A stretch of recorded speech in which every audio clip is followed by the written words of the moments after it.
SHOAP TV ప్రేక్షకులందరికీ నమస్కారం. ఈరోజు మన తెలుగు భాష వాడుకలో ఎలా ఉంటుంది, ఎటువంటి మార్పులు వస్తున్నాయి, దాంట్లో గమనించాల్సిన విషయాలు ఏంటి అనే విషయాల గురించి నేను మీకు తెలియజేస్తాను. ఆంధ్రత్వం ఆంధ్రభాషాచ నాల్పస్య తపసః ఫలం అని ఒక మహాపండితుడు, అపర శంకరుడు అని చెప్పదగినటువంటి అప్పయ్య దీక్షితుల వారు చెప్పారు. వారు తమిళనాడులో జన్మించారు. గొప్ప పండితుడు. తర్వాత శంకరాచార్యుల వారి తర్వాత అంతటి వాడు అని కీర్తింపబడిన వ్యక్తి. సంస్కృతంలో అనేక గ్రంథాలు ప్రామాణికమైన రాసినటువంటి వ్యక్తి, తిరుగులేని వ్యక్తి. వారు తెలుగు భాషను గమనించి ఒక మాట అన్నారండి. ఆంధ్రత్వం ఆంధ్రభాషాచ నాల్పస్య తపసః ఫలం. తెలుగువాడిగా జన్మించడం, తెలుగు భాషలో మాట్లాడడం అనేది మామూలుగా దొరకదయా, ఎంతో తపస్సు చేసి ఉండాలయా దానికి అని ప్రశంసిస్తూ వారు చెప్పారు. వారి మాతృభాష తమిళం అయినప్పటికీ తమిళ దేశంలో జీవించిన వాళ్ళ మెచ్చుకున్నారు తెలుగు భాష యొక్క సౌందర్యాన్ని చూసి. తరువాత పాశ్చాత్యులు కూడా ఇటాలియన్ ఆఫ్ ద ఈస్ట్ అని చెప్పి తెలుగు భాషని ఆకాశానికి ఎత్తేశారు. తరువాత జననీ జన్మభూమిశ్చ స్వర్గాదపి గరీయసి అని మన మాతృ దేశాన్ని కీర్తిస్తూ శ్రీకృష్ణదేవరాయలు దేశ భాషలందు తెలుగు లెస్స అని చెప్పారు. దేశ భాషల్లో తెలుగు భాష చక్కగా ఉంటుంది, అందంగా ఉంటుంది, మృదువుగా ఉంటుంది, మధురంగా ఉంటుంది, అనేకమైన చమత్కారాలు ఉంటాయి, ఆనందాన్ని కలిగిస్తుంది. మనం అందరం మాట్లాడుకునేటువంటి ఈ తెలుగుదేశం చాలా గొప్పది, ఈ తెలుగు నేలలో పుట్టడమే మన జన్మ ధన్యమైనట్టు భావించాలి అని చెప్పి పరవశించిపోయారనమాట వాళ్ళందరూ తెలుగుని చూసి. ఇటువంటి పరిస్థితుల్లో మనం తెలుగు భాషని అభివృద్ధి చేసుకోవాల్సిన అవసరం ఎంతైనా ఉంది. అయితే బాగా అభివృద్ధి చెందింది 2000 సంవత్సరాల్లోనూ బాగా తెలుగు భాష అనేక కోణాల్లో అభివృద్ధి చెందింది. కావ్యాలు వచ్చినాయి, ఎప్పటి నుంచో ప్రబంధాలు వచ్చినాయి, అనువాదాలు వచ్చినాయి, నవళ్ళు వచ్చినాయి, నాటికలు వచ్చినాయి, కథానికలు వచ్చినాయి, చిన్న చిన్న కథలు వచ్చినాయి, జోక్స్ వచ్చినాయి. అన్నీ వచ్చి ఆనందంగా మనం తెలుగు భాషలో మాట్లాడుకుంటూ ఇదంతా మనది, ఈ భాష మనది అనుకుంటూ, ఈ దేశం మనది అనుకుంటూ చక్కగా సౌమనస్యంతో మనం అందరం సాగిపోతున్నాం. ఎటువంటి భేదాలు లేవు. అయితే శాస్త్రం ఏం చెప్పిందంటే ఏక శబ్ద సుప్రయుక్త సమ్యజ్ఞాత స్వర్గే లోకే కామధుగ్భవతి అని ఒక వ్యాకరణంలో, ఒక శాస్త్రంలో ఒక నియమం ఉంది. ఏం చెప్పారంటే మనం చక్కగా మన భాషలో సంస్కారవంతంగా ఒక్క పదం, ఒక్క వాక్యం మాట్లాడినప్పటికీ కూడా అది చాలా గొప్పది, మనకి చాలా పుణ్యం వస్తుంది, అందరూ సంతోషిస్తారు అని చెప్పి ఎంతో వ్యాకరణంలో శ్రమపడి నియమం చెప్పారు. చూడండి, కాళిదాస మహాకవి కూడా సంస్కారవత్యేవ గిరామనీషి తయా సపూతశ్చ విభూషితశ్చ అని పార్వతీదేవిని వర్ణించారు కుమార సంభవంలో. అంటే పార్వతీదేవిని పక్కన కూర్చోబెట్టుకున్నాక తండ్రి అయిన హిమవంతుడు బాగా ప్రకాశించాడట. ఎలా ప్రకాశించాడు అంటే ఒక ఉపమానం చెప్పాడు. సంస్కారవత్యేవ గిరామనీషి. ఒక మనిషి ప్రకాశించాలి అంటే వాక్కు ఉండాలి.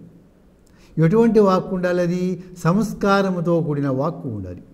అది ఒక మనిషి సహజంగా ప్రకాశిస్తాడు. అలా కాకుండా చక్కగా ప్రకాశించాలి అంటే ఏముండాలి? అతనికి విద్య ఉండాలి. అది ఎలా ఉండాలి? ఇతరులకు ఉపయోగించేది సంస్కారవంతమైన భాష ఉండాలి అని చెప్పి కాళిదాసు సూచించాడు. కనుక మనం చక్కని భాషను మాట్లాడుకుందాం. మొట్టమొదట మరి ఈ ప్రాచీన భాషలుగా గుర్తింపు రావాలి అంటే మరి తమిళ భాష ప్రాచీనమైంది అని చెప్పి వాళ్ళు పోరాడారు. చేసి తమిళ భాష చాలా ప్రాచీనమైంది అని శాస్త్రాలతో నిరూపించుకుని దానికి ప్రత్యేకమైన గుర్తింపుని వాళ్ళు తెచ్చుకున్నారు. అది సంతోషించాల్సిన విషయం. దేశ భాష ఏది, దేని యొక్క గొప్పతనం దానికి ఉంటుంది కనుక మనం దాన్ని కూడా అభినందిస్తాం. తరువాత మనం అందరం కలిసి ఏం చేసామంటే ఆంధ్రులమంతా మన ఆంధ్ర భాష గొప్పది అని చెప్పి మనం అప్పుడు ప్రాచీన కాలం నుంచి ఉన్నది అని చూపించుకున్నాం. అమరావతి స్తూపం మీద నాగబు అనే పదం ఉంది, అప్పటికే వచ్చింది. అలాగే మరి అద్దంకి శాసనంలో ఉంది, అప్పటి నుంచి శాసనాల్లో ఉంది, తర్వాత వాడుకలోకి వచ్చిందని చెప్పి మనం నిరూపించుకుని ప్రత్యేక భాష కావాలి అని మనం కూడా ఒక దరఖాస్తు పెట్టుకున్నాం.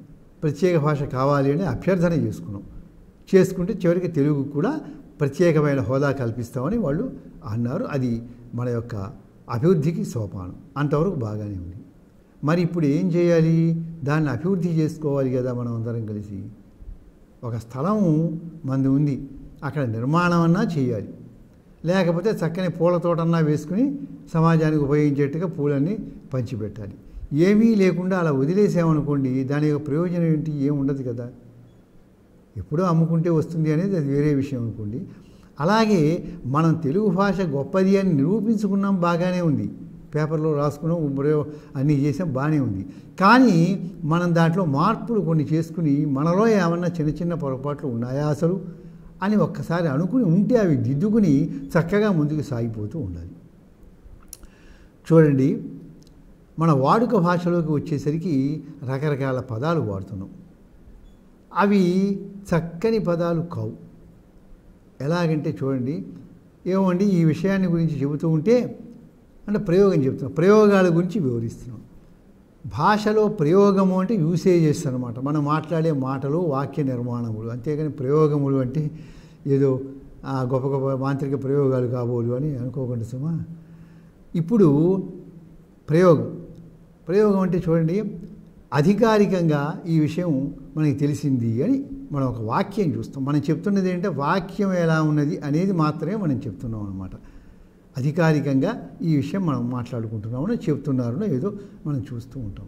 కానీ అధికారికంగా అనే పదం కంటే ఆధికారికంగా అంటే ఇంకొంచెం సమంజసంగా ఉంటుంది.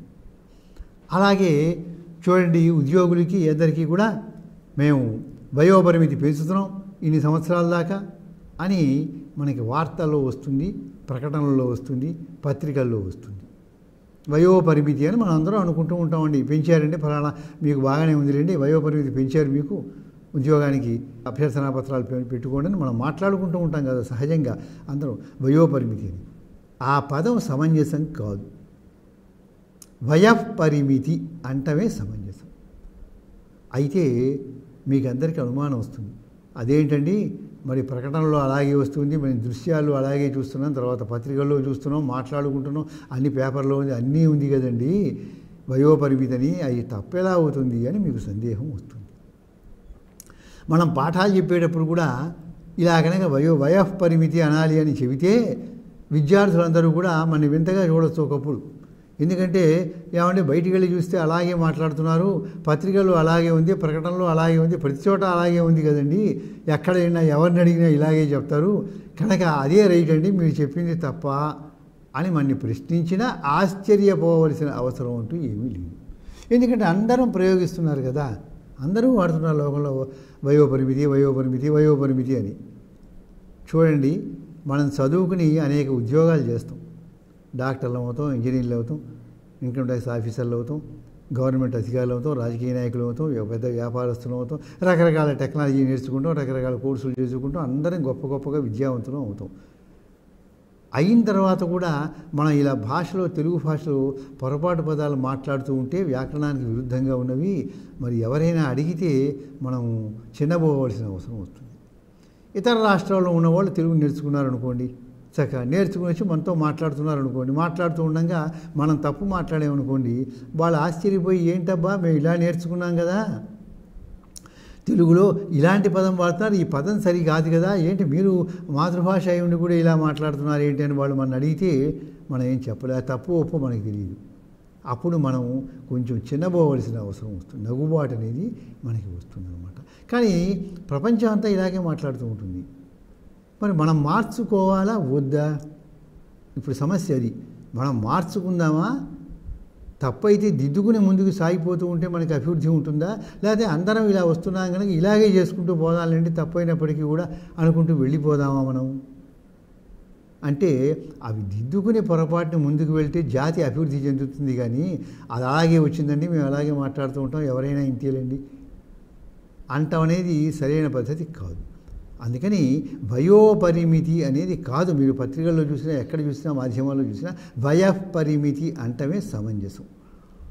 ఇప్పుడు నేను ఈ విషయం చెబితే ఎవరు నమ్మరేమో అని కూడా అనుకుంటూ ఉంటాను అనమాట. ఎందుకంటే ఎవరు నమ్మరు ఏమిటా అని. అప్పుడు పండితుల్ని కనుక్కోండి మీరు, రైటే తప్పని. ఇట్లాగే మనకి అనేక పదాలు కనిపిస్తూ ఉంటాయి. ఇప్పుడు చూడండి, అక్షరాల్లో రూ ఉంది, ఈ ఊ రూ రూ ఉంది. బా రాస్తే బా కొమ్మిస్తే బూ, దానికి ఇంకో కొమ్మిస్తే రూ అవుతుంది. మనం దిద్దించేటప్పుడు పిల్లల చేత రూ తీసేస్తున్నారండి చాలా చోట్ల. మరి రూ తీసేస్తే వాడికి ఎలా వస్తుందండి? విద్యార్థికి భాషలో ఉండే పదం రావాలి కదా, అక్షరం రావాలి కదా. అంటే అది ఎక్కువైందండి, బరువు అయిందండి, శ్రమండి అంటే ఇన్ని అక్షరాలు దిద్ది ఒక్క అక్షరం బా నేర్చుకుంటాడు, బా కొమ్ము బూ నేర్చుకుంటాడు, ఒక కొమ్మిస్తే రూ అవుతుంది. ఆ ఒక్క అక్షరం నేర్చుకోవడం అనేది శ్రమ అవుతుంది, కొంచెం తగ్గిద్దాము బాలుడికి అని మన ఉద్దేశ్యమా అని ఆలోచించాలి. ఒక్క అక్షరానికి బరువు అయిపోవటం ఉండదు కదండి ఎక్కడా కూడా. రుణము అచ్చులో రూ రాయాలి, ఋషి అచ్చులో రాయాలి. అయితే మీరు ఇందాక చెప్పుకున్నట్లుగానే ఎక్కడైనా చూసుకోండి, మీరు చాలా చోట్ల మాట్లాడేటప్పుడు సరే రాసేటప్పుడు కానీ ఎక్కడికి పోయినప్పటికీ కూడా మన రా ఇచ్చి ఎర్రల వల్ల రా రాసి రా కొమ్మిచ్చి రాస్తారండి. ఎక్కడైనా చూడండి, చదువుకున్న వాళ్ళు, విద్యావంతులు, విద్య లేని వాళ్ళు, వాళ్ళు వీళ్ళు అందరూ ఉద్యోగస్తులు అందరూ కూడా రా రాసి రా కొమ్మిస్తూ ఉంటే అది సరైన పద్ధతి కాదు కదా. మనం మార్చుకోవాలా, మార్చుకోకుండా వదిలేద్దామా అనేది సందేహమే. నాకు అర్థం కావట్లేదు. అది వదిలేయటమా, చెప్పటమా, చెప్పకపోవటమా? తప్పు చెప్పాలి కదా, చెబితే మరి దాన్ని వాళ్ళు అనుకూలంగా అర్థం చేసుకోవాలి కదా.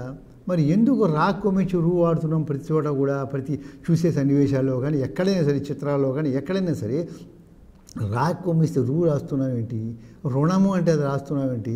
రుణాలన్నీ మాఫీ చేస్తున్నామండి అంటారు. అన్నప్పుడు యా రాలో రామ అన్నప్పుడు రా రాసి రా కొమ్మిచ్చి రుణము అని రాస్తూ ఉంటాం. చూస్తూనే ఉంటాం ప్రతి చోట కూడా. ఎవ్వరూ పట్టించుకోవటం లేదు దీన్ని. అది ఏమిటి అని నాకు అర్థం కాదు. పట్టించుకోకపోవడం ఏంటో తప్పు కదా.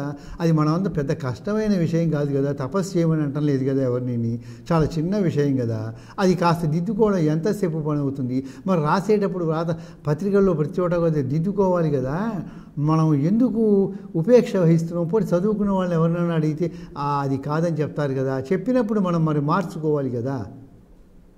అలా మార్చుకుంటేనే సైంటిస్టులు కూడా ఒక విషయం కనుక్కొని దాంట్లో పొరపాటు వచ్చిందంటే మళ్ళీ దిద్దుకుని, మళ్ళీ వచ్చిందంటే మళ్ళీ పరిశోధన చేసి మరి ఇంత విజ్ఞానాన్ని వాళ్ళు సాధిస్తూ ఉంటారు. కానీ మరి పొరపాటు పడ్డామంటే దాన్ని దిద్దుకుంటాం కదా. అది మానవుడి యొక్క నైజం కదా, తప్పు. మరి మనం అలాగే ఎందుకు వాడుతున్నామని నాకు ఇప్పటిదాకా అర్థం కాలేదు. పత్రికల్లో కానీ ఇంకో చోట కానీ రా కొమ్మిస్తే రూ రాసి రుణము ఋషి అంటూ ఉంటే మరి అది ఎవరు చెప్పేవాళ్ళు లేరా అంటే తెలిసిన పండితులు చాలామంది ఉన్నారు, అందరూ అది తప్పనే అంటారు. కానీ మనం ఎందుకు ఆచరణలో పెట్టడం లేదు? అందుకని దయచేసి మీరందరూ కూడా ఈ మార్పులు మీ వరకు మీరు ఈ మార్పులు రాయండి. ఇలా రాస్తూ ఉంటే పక్క వాళ్ళకి మీరు చెబుతూ ఉంటే విన్న విషయాల్ని వాళ్ళు కూడా మారుతూ ఉంటే అందరిలోనూ మార్పు అనేది వచ్చి నిజమే అంటారు. ఏమిటి పత్రికల్లో కూడా ఆ భాష రావటం ఏంటి? తరువాత ఫలానా ఆయన గ్రంథం పుస్తకం రాస్తున్నాడండి అంటూ అని చెప్పి పుస్తకం రాశారు అని చెప్పి మనం ఉత్తరాల్లో కానీ దేంట్లో కానీ రాస్తాం. రాశారు అంటే ఎర్రల వల్ల రా రాసి దానికి దీర్ఘం ఇచ్చి రాశారు అంటాం. రాయటం అంటే నేలకేసి రాయడం ఒక వస్తువుని, రుద్దటం అని అర్థం. వ్రాయుట అనాలి. గ్రంథాన్ని వ్రాసిరి, వా రాసి దానికి క్రావడిస్తే వ్రాసిరి వ్రాయు, అంతే రాయటం అనేది కాదు. చాలామందికి తెలియకుండా ఉంటాం. నిజమే, ఇప్పుడు మనం పెద్ద ఉద్యోగాలు చేస్తూ ఉండి పెద్ద పెద్ద పదవుల్లో ఉండి అలంకరిస్తూ ఉండి కూడా మనం ఇలాగే అంటూ ఉంటే ఎవరైనా తెలిసిన వాడు కనుక కాస్త వస్తే ఏంటబ్బా ఇలా అంటున్నారంటే ఇది మా భాష కాదండి అంటే మేము ఇతర భాషలు ఇతర విద్యలు నేర్చుకున్నాం లేండి, మీరు అంత కాదులేండి అన్నాం అనుకోండి. వాళ్ళు చిన్న విషయం కదా ఇది. తెలుగు భాషలో పద్యాలు రాయమంటలేదు, అవధానాలు చేయమంటారు, ఇంకోటి చేయమంటారా, ఏమంటారా. మామూలుగా మనం మాట్లాడే భాష మీరు ఏ పదవుల్లో ఉన్నా ఏ అధికారాల్లో ఉన్నప్పటికీ అది సమంజసంగా ఉండాలి కదా. కనుక వ్రాయు అని. అట్లాగే చాలామంది గౌరవనీయులు అంటాం. గౌరవనీయులైన వాళ్ళకి మేము తెలియజేస్తున్నాం అని ఉత్తరాలు రాస్తాం. మరి తర్వాత సభల్లో కూడా చెప్తూ ఉంటాం. గౌరవనీయులు, గౌరవించదగిన వాళ్ళు అనండి, గౌరవార్హులు అందాం మనం కావాలంటే.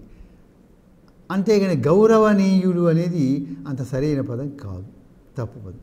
అయితే ఇది తప్పని చెబితే అందరూ మన వంక వింతగా చూస్తారా అని కూడా అనిపిస్తూ ఉంటుంది ఒక్కొక్కసారి. అంతేనండి, మనం మంచి ఏదన్నా కానీ చెప్పామంటే పక్కన ఉన్న వాళ్ళందరూ గమనిస్తున్నారా, అర్థం చేసుకుంటున్నారా లేదా అని ఒకళ్ళు తెలుసుకోకపోతే మనం తప్పేమని మనం కూడా తప్పు మాట్లాడతాం. నేను కూడా ఒక్కోసారి తప్పుగా మాట్లాడతాను అనమాట. ఎందుకంటే లేకపోతే వాళ్ళందరూ నవ్వుతారేమో అని చూసి. చూడండి, ప్రొనౌన్సియేషన్ కూడా కరెక్ట్ ప్రొనౌన్సియేషన్ చేయకుండా ఇంకోటి చేసామనుకోండి, మనం కరెక్ట్ చేస్తే అది వాళ్ళకి తెలియకపోతే వాళ్ళు నవ్వుతారు మనం చేసి. అందుకని మనం కూడా తప్పుగానే ప్రొనౌన్స్ చేస్తూ ఉంటాం అనమాట. మరి చేసేదేం లేదు కదా. అందుకని సభల్లో కూడా ఎక్కడ గౌరవనీయులు అనే పదం తీసేసి గౌరవార్హులు అందాం, లేకపోతే గౌరవించతగినవారు అందాం, మాననీయులు అందాం, పూజ్యులు అందాం కావాలండి. ఈ పదాలన్నీ చక్కగా ఉంటాయి తప్ప అది సమంజసమైనటువంటిది కాదన్నమాట. కనుక ఈ రకంగా అలాగే అక్షింతలు వేసామండి అంటారు. పూజ చేస్తున్నామంటే అక్షింతలు తీసుకొచ్చారా లేదా, మీరందరూ కూడా వేసుకొని పూజ చేసిన అక్షింతలు అని మనం మాట్లాడుకుంటూ ఉంటాం. తెలుగులో అర్థం తెలుస్తూ ఉంటుంది, మనం అందరం సర్దుకుపోతూ ఉంటాం. సర్దుకుపోవడానికి ఏం లేదండి, దీంట్లో భిన్నాభిప్రాయం సర్దుకుపోవడము ఏం లేదు. సర్దుకుపోతాం చక్కగా, కానీ తప్పు అయినప్పుడు మనం దిద్దుకుంటే మంచిది కదా అని. మనకు తెలియనప్పుడు, మనం కరోనా వచ్చినప్పుడు మాస్కులు ధరించాలని చెప్పారు, మాకు అలవాటు లేదని తప్పని అనుకోకుండా కొత్త విషయం వచ్చినప్పుడు అది సమంజసమైనప్పుడు మనం ధరించాం కదా మాస్కులన్నీ కూడా. దాంట్లో పెద్ద దిద్దుకోము అనవలసిన అవసరం ఏమీ ఉండకపోవచ్చు అనుకుంటున్నా. అట్లాగే ఏం చేస్తారంటే అక్షింతలు కాదు, అక్షతలు అనాలి. అయితే పూజాక్షతలు, దివ్యాక్షతలు, కుంకుమాక్షతలు, హరిద్రాక్షతలు, అక్షతలు ధరించండి, ఆశీర్వదించండి అనుకోవడం సమంజసమైంది. అంతేగాని అక్షింతలు అనేది అంత సరైనది కాదు. అయితే అది వాడుకలోకి వచ్చేసింది, నిఘంటువుల్లోకి వచ్చేస్తే వాడుకలో అందరూ వాడుతున్నారు కదా అని ఆ పదాన్ని వాడు నిఘంటువులు చేర్చుకున్నాడు అనమాట. తప్పని తెలిసినప్పటికీ కూడా అట్లా ఒకటే అరా ఎక్కడైనా అంటే వాడుకలు చేర్చుకుంటారు. కానీ మనం అన్నీ మనం మార్చేసి మాట్లాడుకుంటుంటే ఇవన్నీ కూడా తర్వాత వచ్చిన వాళ్ళు మీరు డిక్షనరీలో చేర్చుకోండి అంటే చేరి ఉంటే పోనీ నిఘంటువుల్లో దాన్ని తీసుకుంటాం తప్ప ఇలాంటి పదాలని మనం వాడించడం సరైనది కాదు. ఇలాంటి మనం వాడుక భాషలు చాలా ఉన్నాయి. మనం చక్కగా మాట్లాడకపోతే ఇతర రాష్ట్రాల్లో ఉన్న వాళ్ళు తెలుగు నేర్చుకుని, వాళ్ళు చక్కని తెలుగు నేర్చుకుని ఈ పదాలు సమంజసం కాదు కదండి అని వాళ్ళు అడిగితే మనది మాతృభాష అయి ఉండి మనం ఏమీ సమాధానం చెప్పలేని పరిస్థితులకు వస్తాం. పిల్లలు అడిగితే మనం ఏమని మీరు చెప్పారు కానీ పత్రికలు ఇలా ఉంది కదా, ఇలా మాట్లాడుతున్నారు కదా అంటే ఏం చెప్పాలో మనకు కూడా అర్థం కాని పరిస్థితి. అంటే ప్రచారం అట్లా అయిపోయింది అనమాట. కనుక నేను అనేది ఏంటంటే తెలుగు భాష చాలా గొప్పది, మనమంతా తెలుగు వాళ్ళవి, మన తెలుగుదేశం గొప్పది. మరి ఎన్ని జన్మములుగా ప్రవహించును నా తనువునందు ఎన్ని జన్మములుగా ప్రవహించును ఆంధ్ర రక్తములని విశ్వనాథ సత్యనారాయణ గారు కీర్తించారనమాట. నా శరీరంలో తెలుగు రక్తం ఉంది అని, తెలుగు దేశం అంత గొప్పదని, తెలుగు గడ్డ అంత గొప్పదని, తెలుగు భాష అంత గొప్పదని. కనుక మన ఆంధ్రమాతని గౌరవించుకుంటూ మనం ఇలాంటి మార్పులు చేసుకుందాం. ఇంకా చాలా మార్పులు ఉన్నాయి వాడుకలు, అవన్నీ తరువాత నేను తెలియజేస్తాను. దయచేసి మీరందరూ కూడా ఈ మంచి మార్గంలో ఉండే మంచి మాటలు విని నా కృషిని సఫలం చేస్తారని, అర్థం చేసుకుంటారని పెద్దలందరూ కూడా ఆశిస్తూ ఇంతటితో ముగిస్తున్నాను. స్వస్తి.